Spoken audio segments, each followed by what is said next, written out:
I've lived in some isolated places in my life, but nothing ever felt as truly cut off from the rest of the world as the old farmhouse my family moved into after everything fell apart.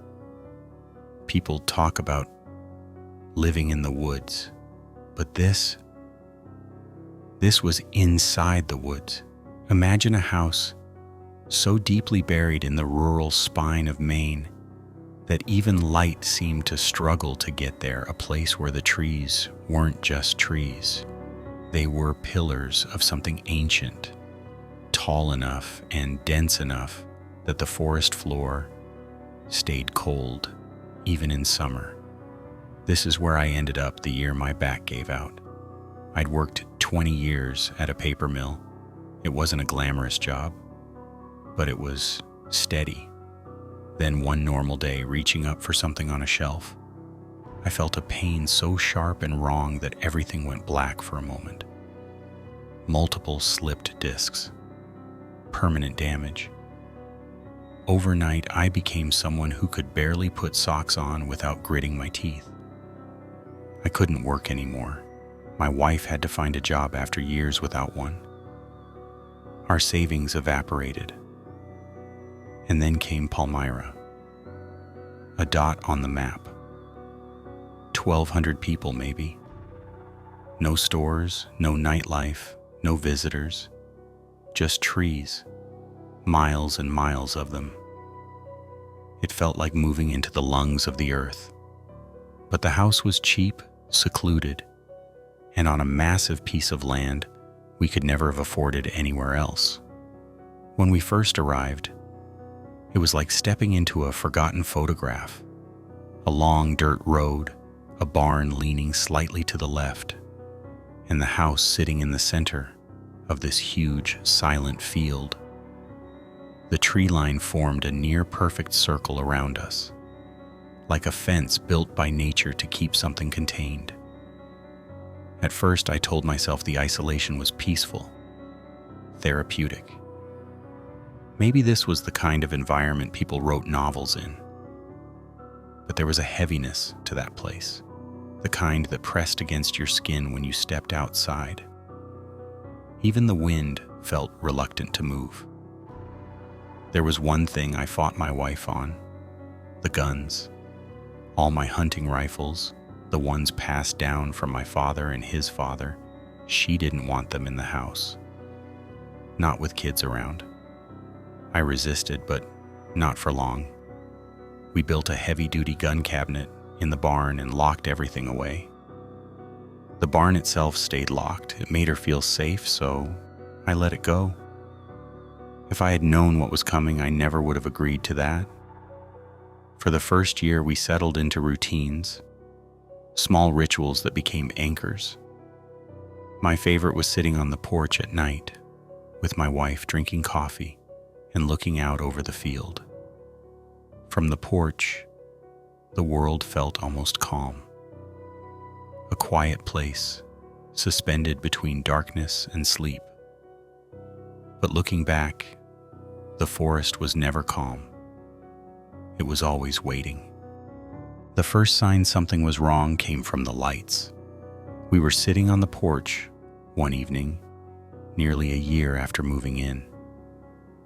The air was cool.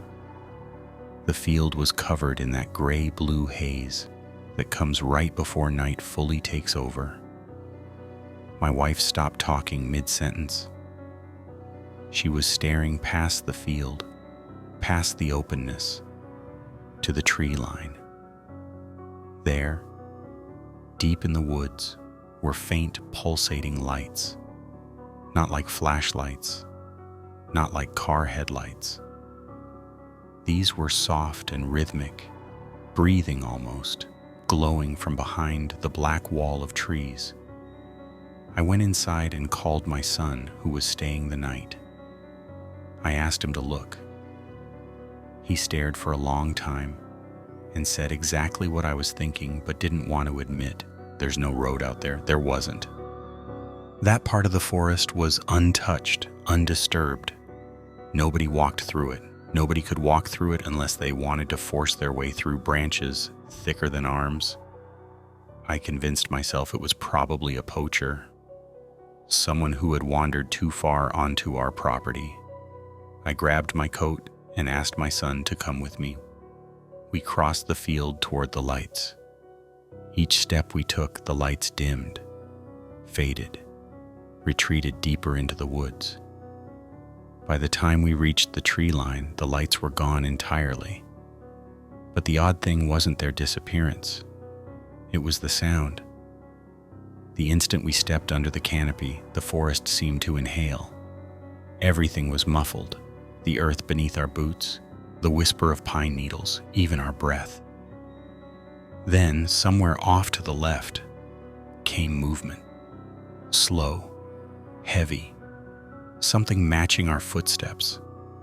Not trying to run, not trying to hide, just watching. The sound followed us parallel through the trees.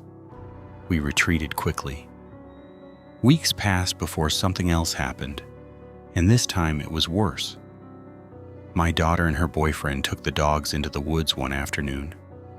The snow had finally melted, and everything smelled like wet bark. They didn't make it far before the dogs alerted to something. A mound. Something big, unnatural, half hidden under branches and moss. It was a den, but not an animal burrow, not a cave, not windfall. Something had built it. Thick wooden beams leaned into each other with purpose, reinforced with mud and soil and layers of leaves. The opening was a perfect circle. Bigger than a person, bigger than a bear. When her boyfriend leaned forward, he heard something breathing inside it. Slow, deep. That's the day the dogs refused to enter the woods again. And then came the night everything escalated.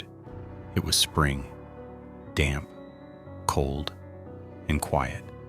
My wife and I were on the porch again, our ritual, watching the mist crawl across the field. It hovered just above the grass, thick enough that the ground disappeared in patches. We were talking about something trivial when I realized, suddenly, painfully, that we could hear nothing. No insects, no wind, no owls. The woods had gone silent, not quiet, silent, dead. My wife lifted her flashlight, scanning the field.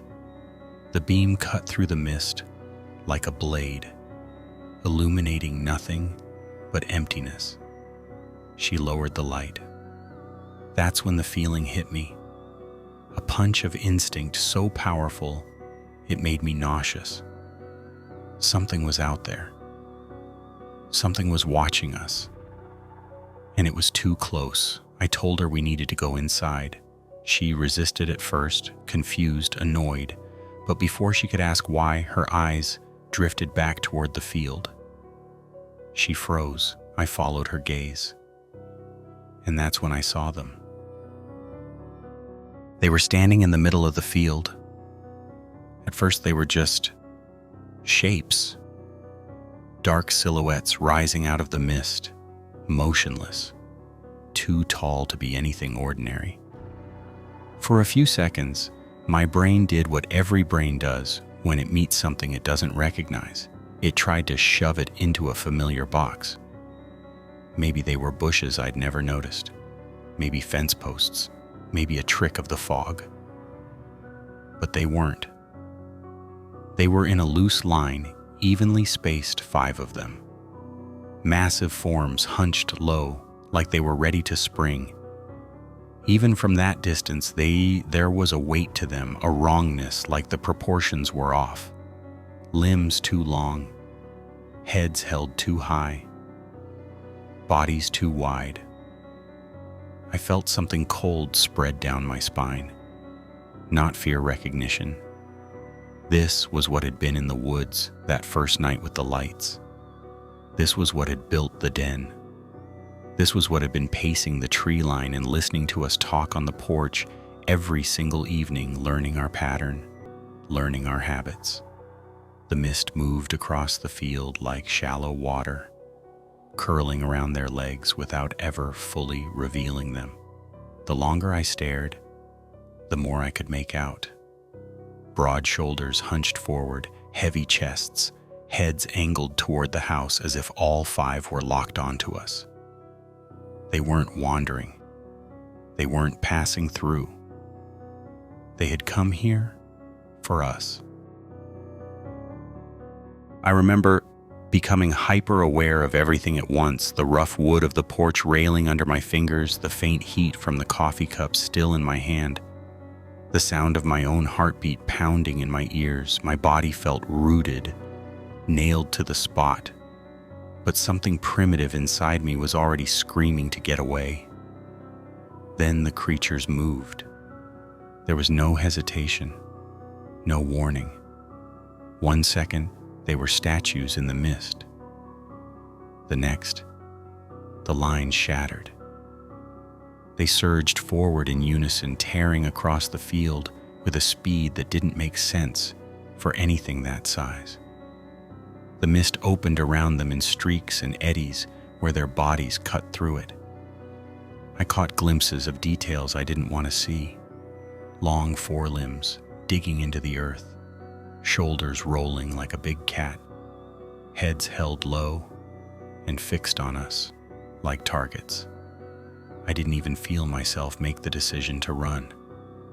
My body just reacted. Coffee dropped. Chair scraped. The porch seemed suddenly too exposed, too open, like a stage with no back wall. We got inside and slammed the door just as the first heavy thuds hit the front steps. The house swallowed us. But the safety I expected didn't come. The lock clicked. The deadbolt slid into place. Somewhere in the background, my mind knew that wood and metal weren't designed for this, not for things like these. We moved through the house on pure instinct, slamming windows shut, twisting locks, yanking blinds down so hard some of them nearly tore. Every room felt like a mouth without teeth, and we were frantically trying to force them shut before something climbed in. Outside, the footsteps spread out. The porch creaked and groaned as something heavy began circling it. Their weight made the boards complain. The house was surrounded. I thought about the guns in the barn locked behind a cabinet, locked behind another door. My mind played it like a cruel little movie. My body trying to run across the open yard. My bad back giving out, keys dropping into the dirt. Something huge and fast coming out of the dark. Inside the house, light suddenly felt dangerous. I wanted to see and not be seen at the same time. Every lamp became a beacon. Every window became a weak point. Upstairs, my wife saw them clearly from the bedroom window. The 5 creatures had pulled back from the porch and regrouped on the gravel in front of the house. They were sitting now, arranged in a line, facing the front door, like they were waiting for it to open again. That was the part that unsettled me the most. The patience. Predators don't usually sit in a row and wait. They circle, they test, they probe. These things watched. I made my way to a downstairs window and lifted the edge of the blind, just enough to see. There they were, all 5, barely visible in the early night, lit only by the faint glow spilling from inside the house and the pale smear of moonlight starting to leak through thinning clouds. From ground level, they looked even bigger. Their backs were thick and hunched, fur, if that's what it was, laying in heavy ridges across their shoulders. Their heads were front heavy, pushed forward by necks built more for pulling than looking around. Their chests rose and fell slowly, synchronized. Every single one of them was staring at the door. It didn't feel like an animal waiting for prey. It felt like a group waiting for a signal. Upstairs, the dogs had folded in on themselves and crawled into the corner, pushing their bodies against the wall as if trying to move through it. Their eyes were huge, their breathing shallow. Creatures that would normally bark at a falling leaf now refused to make a sound. They knew, on a level deeper than ours, what was out there. A thought settled in my stomach like a stone. Whatever they were, they didn't just wander into our property. They had been around long enough for the forest to go quiet, long enough for the dogs to collapse into obedience, long enough to know exactly where our house was, how many doors it had, how much noise we made at night. They had studied us. Time became strange after that. Seconds stretched. My thoughts moved in slow circles. I kept coming back to the same problem. We were trapped, unarmed, and completely at the mercy of something we didn't understand. I made a stupid decision. I told myself that if I could get to the truck, I could back it up to the front steps, pile everyone in, and drive. Just drive.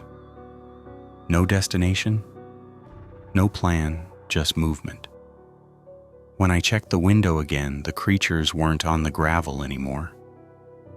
For a moment, I thought they were gone. And that hope was almost worse than fear, because if they weren't there, they were somewhere else. Then I saw them.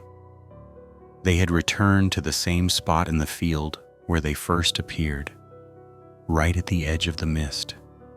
5 silhouettes in a broken line sitting low, their heads still turned toward the house.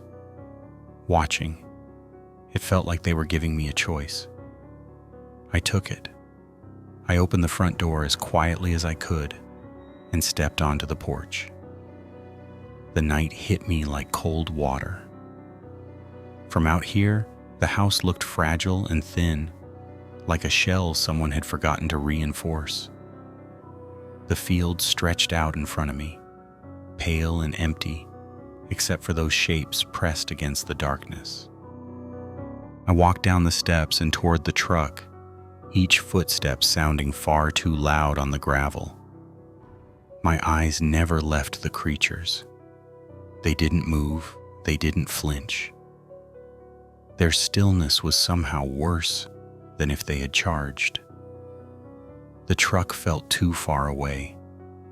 10 meters, 20.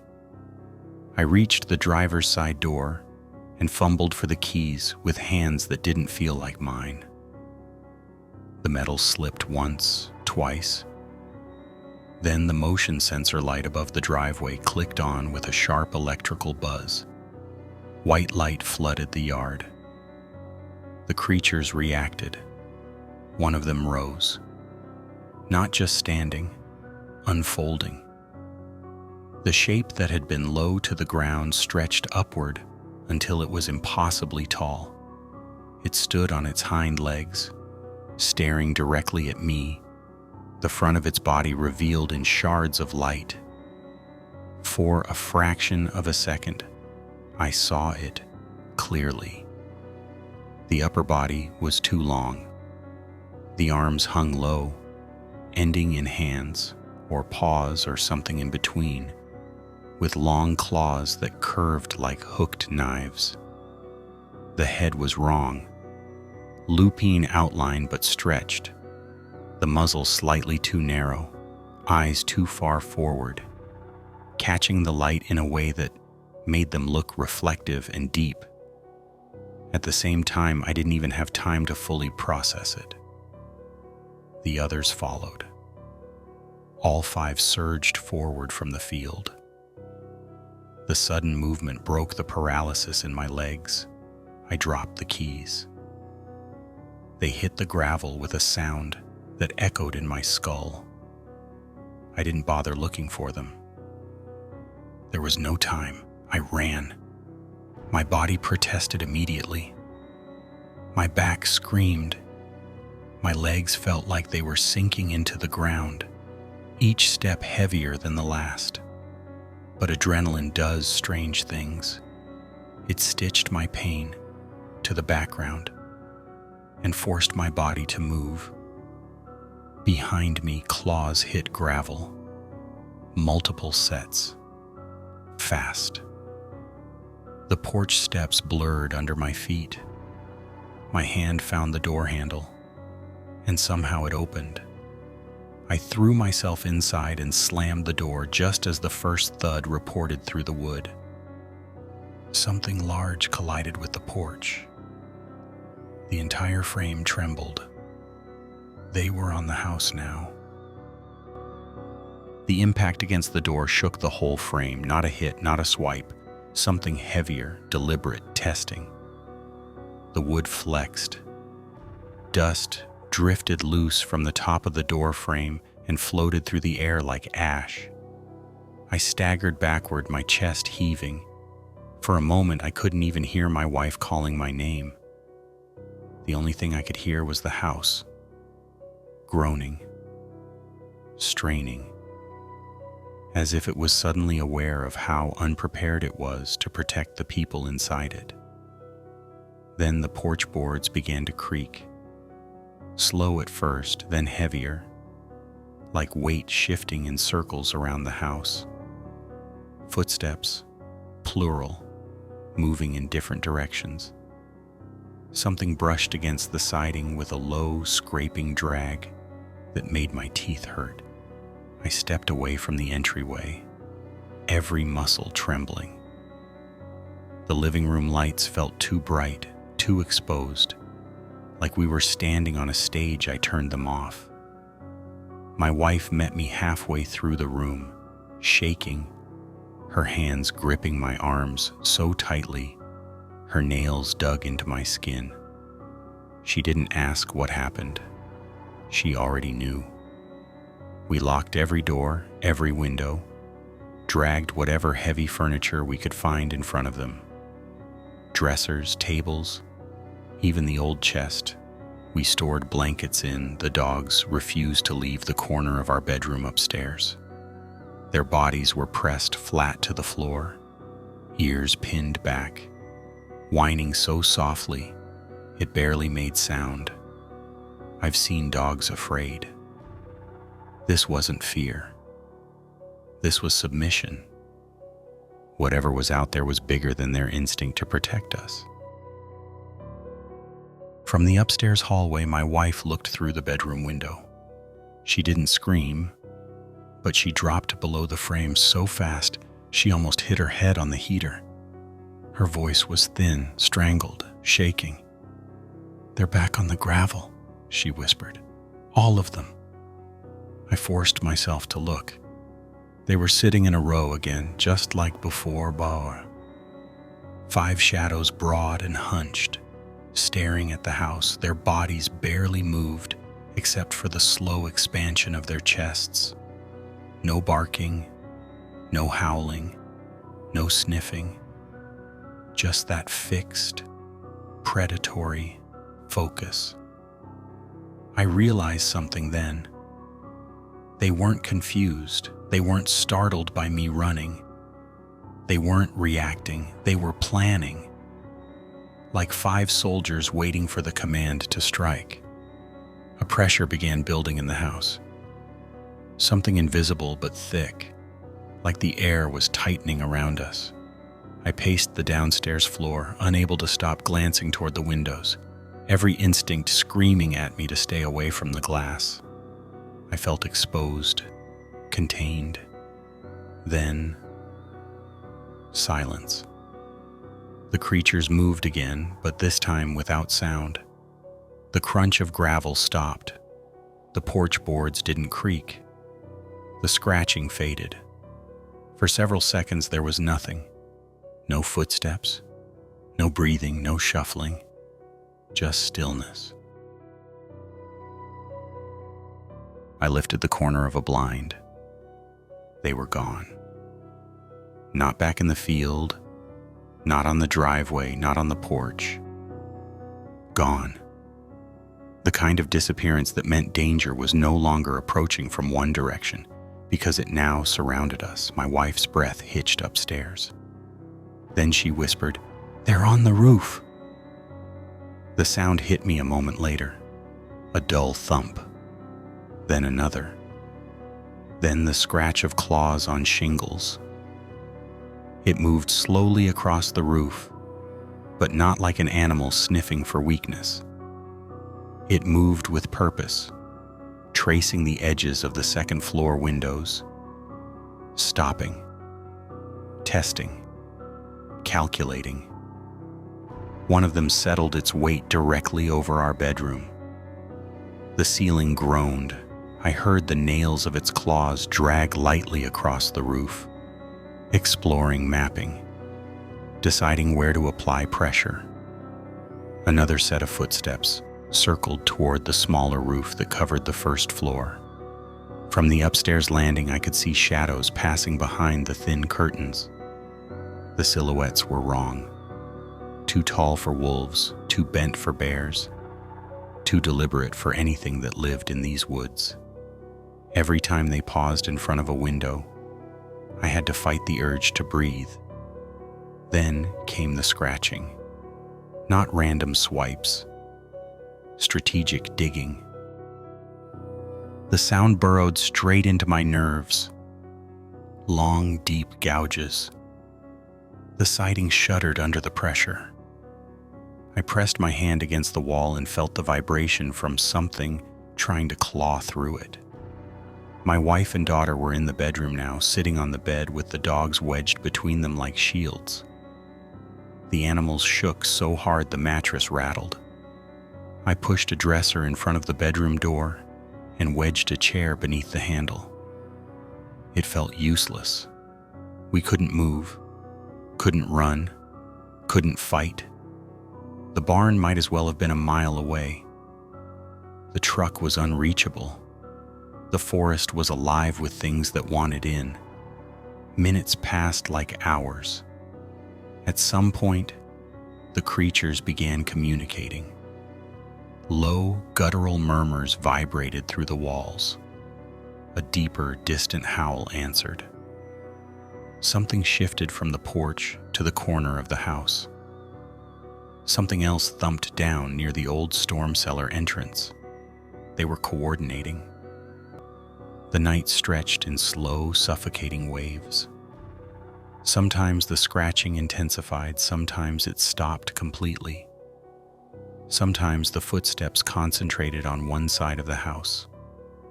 Other times they spread out, window by window, door by door, testing our defenses. Every so often, something heavy pressed against the second floor window beside the bed. I could see the curtain bulge inward as the glass flexed. The only thing keeping them from seeing us was that thin white sheet, one flimsy curtain, one layer of glass between us and something that did not act like a normal predator. At one point, one creature crouched directly over the roof beam above us. I heard its breathing, slow, heavy, a deep, resonant exhale that fogged the inside of the window. For a moment, even though it was outside, when the house's old heater clicked on by accident around 3 a.m., the entire roof erupted in movement.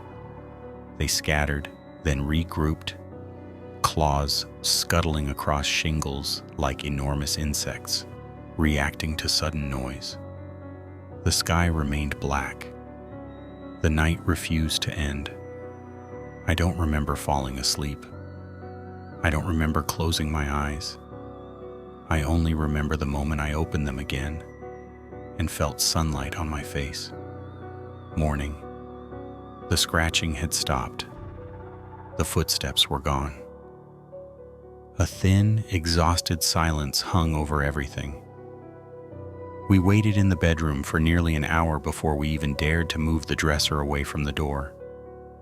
My legs were numb. My mouth was dry. The dogs didn't move until my wife physically lifted them from the bed. We crept through the house like trespassers. What we found outside didn't feel real. On the second floor siding, deep gouges ran several feet long. Marks carved into the wood so cleanly it looked like the claws were made of metal. The paint was stripped in sweeping arcs. In some places, the marks went deep enough to reveal raw, splintered wood underneath. The porch railing was cracked in several places, like something huge had used it to brace weight. The banister was snapped clean through on one side. Tufts of coarse, dark hair clung to splinters and corners. Footprints covered the gravel in the field. Huge impressions with elongated toes and claws that dug deep into the earth. And the den.